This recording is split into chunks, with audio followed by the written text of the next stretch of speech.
사랑의 하나님, 감사합니다. 거룩한 주일 첫 시간을 하나님 앞에 나와 예배드리며 주님을 의지함으로 이 하루를 시작할 수 있도록 인도하신 하나님 감사합니다. 오늘 주님 앞에 드리는 우리의 예배를 기쁘게 받아주시고 우리 예배를 통하여 하나님께 영광 돌리는 귀한 시간 되어질 수 있도록 인도하여 주시옵소서. 감사를 드리며 예수님의 이름으로 기도합니다. 아멘. 찬송가 393장 찬송 부르시겠습니다.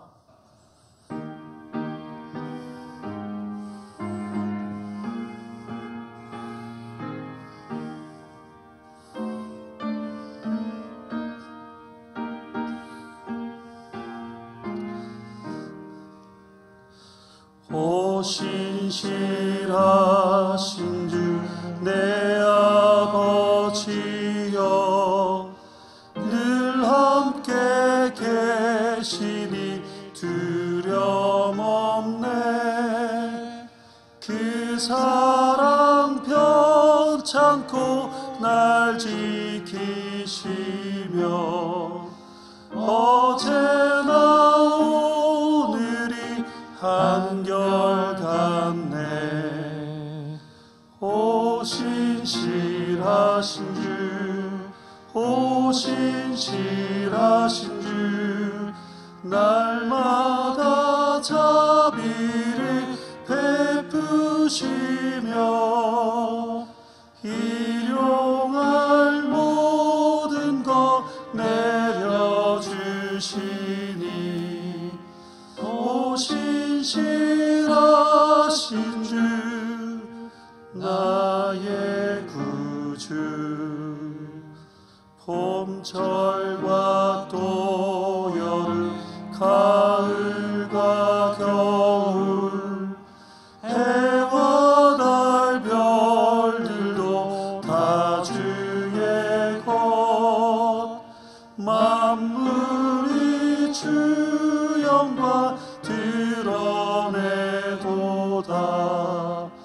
진실한 주 사랑 나타내네.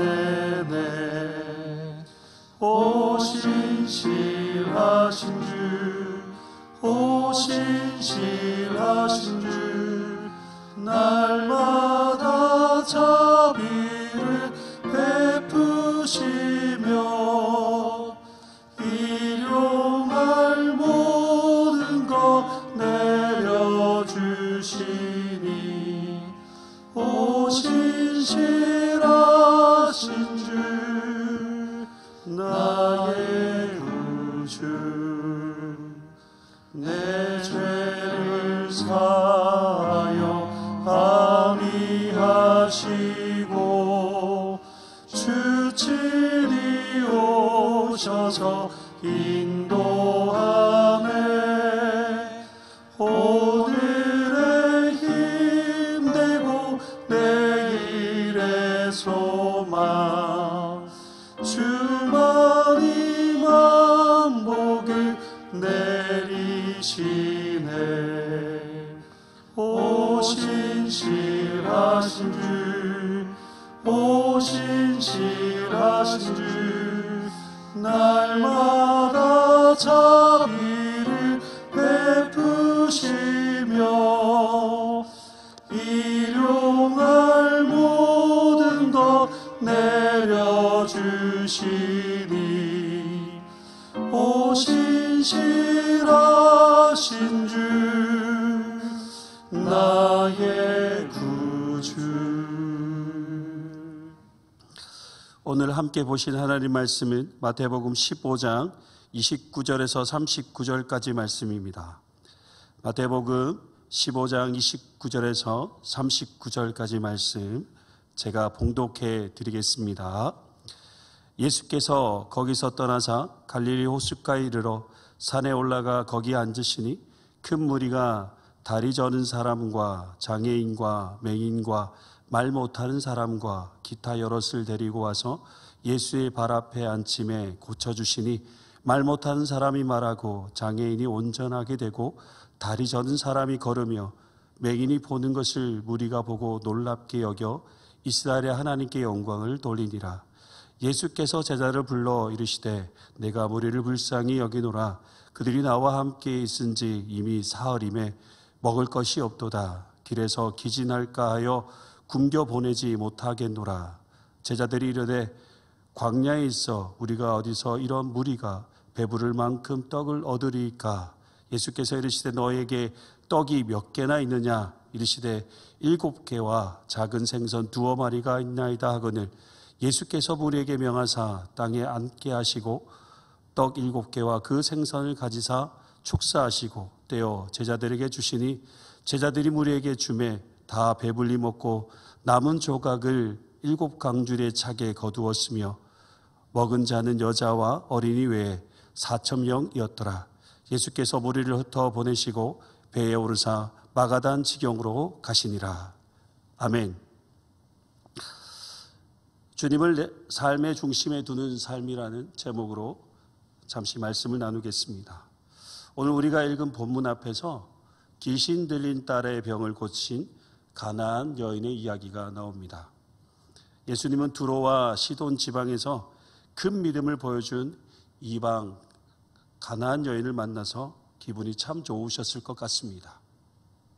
심도 없는 바쁜 사역들로 인해 심신이 지치신 예수님께서 가나안 여인의 큰 믿음을 보시고 다시 힘을 내서 사역할 수 있는 에너지가 되었을 것 같습니다. 예수님을 기쁘시게 하는 것은 여인과 같은 믿음으로 예수님 앞에 나아가는 것입니다. 오늘도 여인과 같은 큰 믿음으로 예수님을 기쁘시게 하는 복된 하루가 되시길 소망합니다. 예수님은 가나안 여인의 큰 믿음의 사건을 계기로 다시 갈릴리 호숫가로 돌아오시게 됩니다. 산에 올라가 거기 앉으시니 큰 무리가 몰려왔습니다. 예수님 앞에 나온 자들은 대부분 선천적이든 후천적이든 장애를 가진 자들이었습니다. 다리 저는 자, 장애인, 맹인과 말 못하는 자, 그 밖에 많은 병자들이었습니다. 그 당시 장애를 가진 사람들은 온전하지 못한 자로 여겼습니다. 여러분 생각해 보십시오. 내가 이들과 같이 장애를 가지고 살아간다고 생각해 보십시오. 무엇인가 불완전한 육체를 가지고 살아가는 것이 얼마나 힘든 삶이었을까요?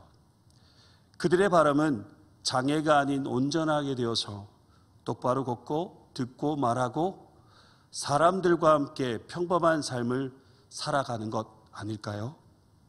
그런데 장애를 가진 자들에게 이런 삶을 산다는 것은 그저 꿈일 것입니다. 현실에서는 불가능한 일입니다. 이들이 온전하여지기란 상상도 할 수 없는 일입니다. 왜냐하면 그 당시 인간적인 방법으로 고칠 수 없기 때문입니다. 그런데 예수님 앞에 나아가면 이 불가능한 일이 가능하게 되는 것입니다. 불완전한 것이 온전하여집니다. 예수님 발 앞에 나아갔던 모든 자들이 질병에서 깨끗하게 고침을 받게 됩니다. 말 못하는 사람이 말하고 장애인이 온전하게 되고 다리 저는 사람이 똑바로 걸으며 맹인이 보게 되는 놀라운 일이 일어나게 되었습니다.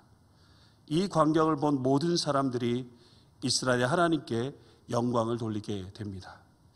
그런데 하나의 문제가 발생하게 되었습니다. 많은 무리들이 예수님과 광야에서 3일 동안 함께 있다 보니 먹을 것이 다 소진하게 되었던 것입니다. 예수님은 3일 동안 이들에게 천국 복음을 가르치시고 전파하시고 계속해서 병든 자를 고쳐주셨습니다. 많은 무리들은 예수님이 떠나지 않고 계속해서 머물러 있었습니다. 그러다 보니 이 많은 무리들이 먹을 양식이 떨어진 것이죠. 그것을 아시고 예수님은 이들을 보시면서 불쌍히 여기셨고 이들에게 먹을 것을 제공해 주고자 하셨습니다. 그래서 제자들에게 이들이 먹지 못하여 집으로 돌아가는 길에 기진하여 쓰러질 것 같으니 먹을 것이 없느냐라고 물으셨습니다. 그런데 제자들의 반응이 주님, 이곳은 광야인데 우리가 어디서 이런 무리를 배부를 만큼 떡을 구할 수 있겠습니까? 라고 반문하게 됩니다. 지금 제자들은 오병이의 사건에서 했던 대답과 똑같은 말을 하고 있습니다.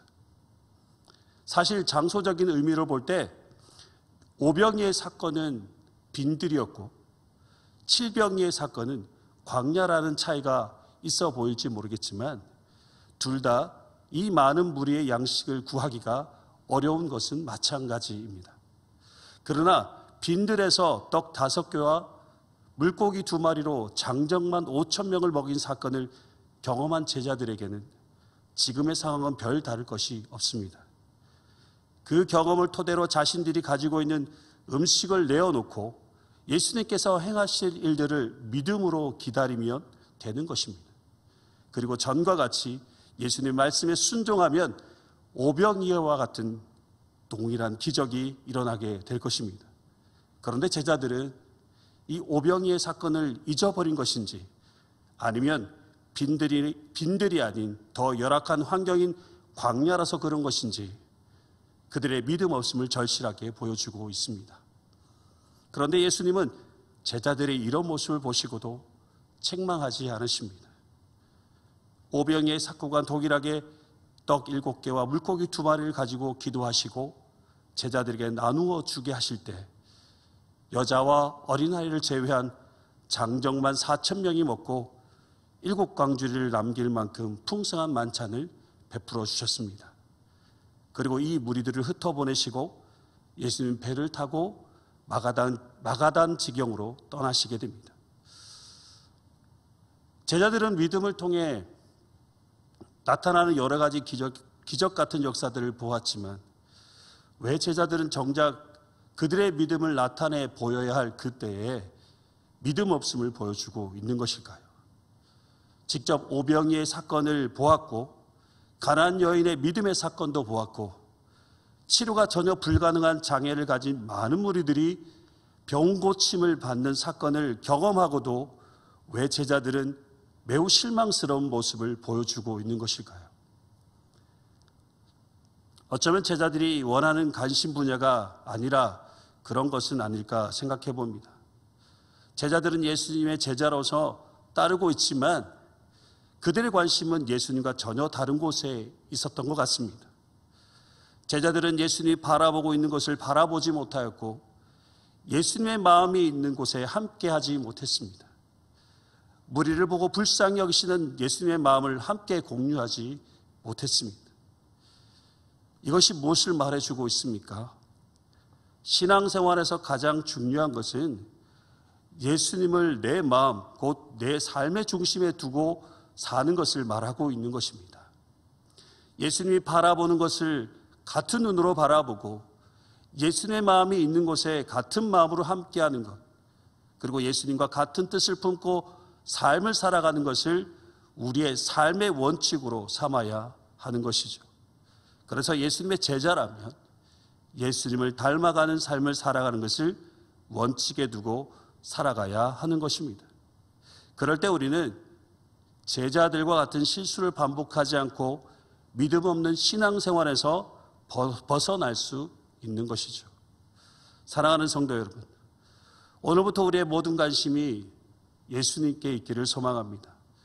예수님께서 바라보시고 마음에 두며 뜻을 품고 행하시는 모든 것에 같은 마음으로 믿음으로 반응하며 살아가시길 소망합니다. 하나님의 은혜로 예수님을 닮아가는 신실한 주님의 제자들로 살아가시길 주님의 이름으로 축복합니다. 기도하시겠습니다. 하나님, 오늘 말씀을 통해 주님을 따르는 제자로서 얼마나 주님을 닮아가는 삶을 살고 있는지 돌아보게 됩니다. 주님께서 바라보시는 곳에 우리의 눈이 머물게 하시고 주님의 마음에 있는 곳에 우리의 마음도 함께하게 하시고 주님의 뜻하신 바를 품고 주님의 뜻을 이루며 살아가는 신실한 주님의 제자가 되기를 원합니다. 오늘도 주님을 내 삶의 중심에 두고 묵묵히 믿음의 길을 걸어갈 수 있도록 우리를 도우시고 인도하여 주시옵소서. 감사를 드리며 거룩하신 예수님의 이름으로 간절히 기도드립니다. 아멘. 하늘에 계신 우리 아버지, 아버지의 이름을 거룩하게 하시며 아버지의 나라가 오게 하시며 아버지의 뜻이 하늘에서와 같이 땅에서도 이루어지게 하소서. 오늘 우리에게 일용할 양식을 주시고 우리가 우리에게 잘못한 사람을 용서하여 준 것 같이 우리 죄를 용서하여 주시고 우리를 시험에 빠지지 않게 하시고 악에서 구하소서. 나라와 권능과 영광이 영원히 아버지의 것입니다. 아멘. 또 함께 기도하실 때에 코로나를 위해서 집중적으로 기도해 주시고 세계 선교와 예천 지역과 또 질병 중에 있는 환우들과 어려움 중에 있는 우리 교우들을 위해서 또 예배 회복을 위해서 여러분의 개인적인 기도 제목을 가지고 함께 기도하시겠습니다.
주시옵소서.